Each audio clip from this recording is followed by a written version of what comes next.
జాను, నన్ను చూస్తే నీకు అసహ్యం వేస్తుందా?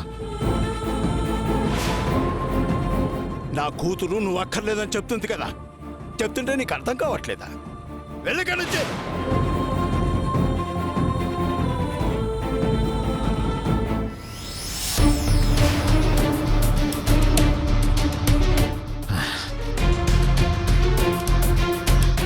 నువ్వెవడో నన్ను ఆపడానికి?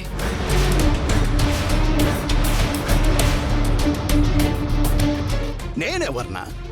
నేను జానుకి కన్న తండ్రిని. నేను జాను మెళ్ళో తాళి కట్టిన భర్తని. నువ్వు జానుని కన్నావు, పెంచి పెద్ద చేశావు, అంతే. అక్కడితో నీ పని అయిపోయింది. ఇప్పుడు జాను నా భార్య, తను నా సొంతం. తన బాడీ, మైండ్, సోల్ అన్నీ ఇప్పుడు నాకే సొంతం, నాకే సొంతం.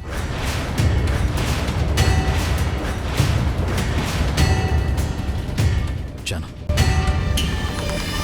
జాను, ఒక్కసారి నన్ను చూడు.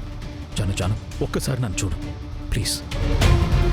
నా కళ్ళలోకి సూటిగా చూసి చెప్పు, ఇన్నాళ్లలో ఈ రోజైనా నేను తిట్టానా, కొట్టానా?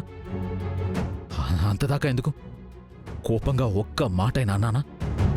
లేదుగా. నువ్వు తిట్టినా పడేదాన్ని, కొట్టినా భరించేదాన్ని.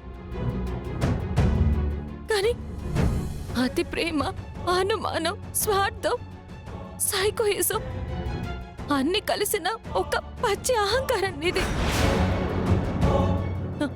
ఇంకా నీలాంటి అబ్నార్మల్ బిహేవియర్ ఉన్న వాడితో కలిసి బతకడం అసాధ్యం. అర్థమయ్యేలా చెప్పింది కదా బాబు.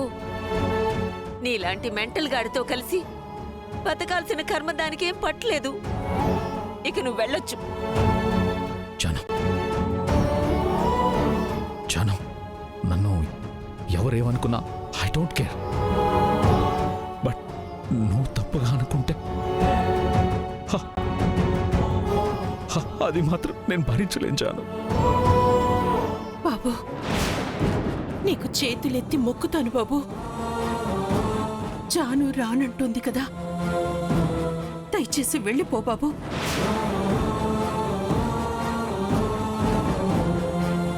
జాను నా భార్య, తను రానన్నా ఒప్పించి తీసుకెళ్లడం భర్తగా నా బాధ్యత. నా మాట నువ్వు దాని మెల్లో తాళి కట్టావనే కదా, నువ్వు తన భర్తవి, తను నీకు సొంతమని అంటున్నావు. జాను, ఆ తాళి తీసిటివమ్మా.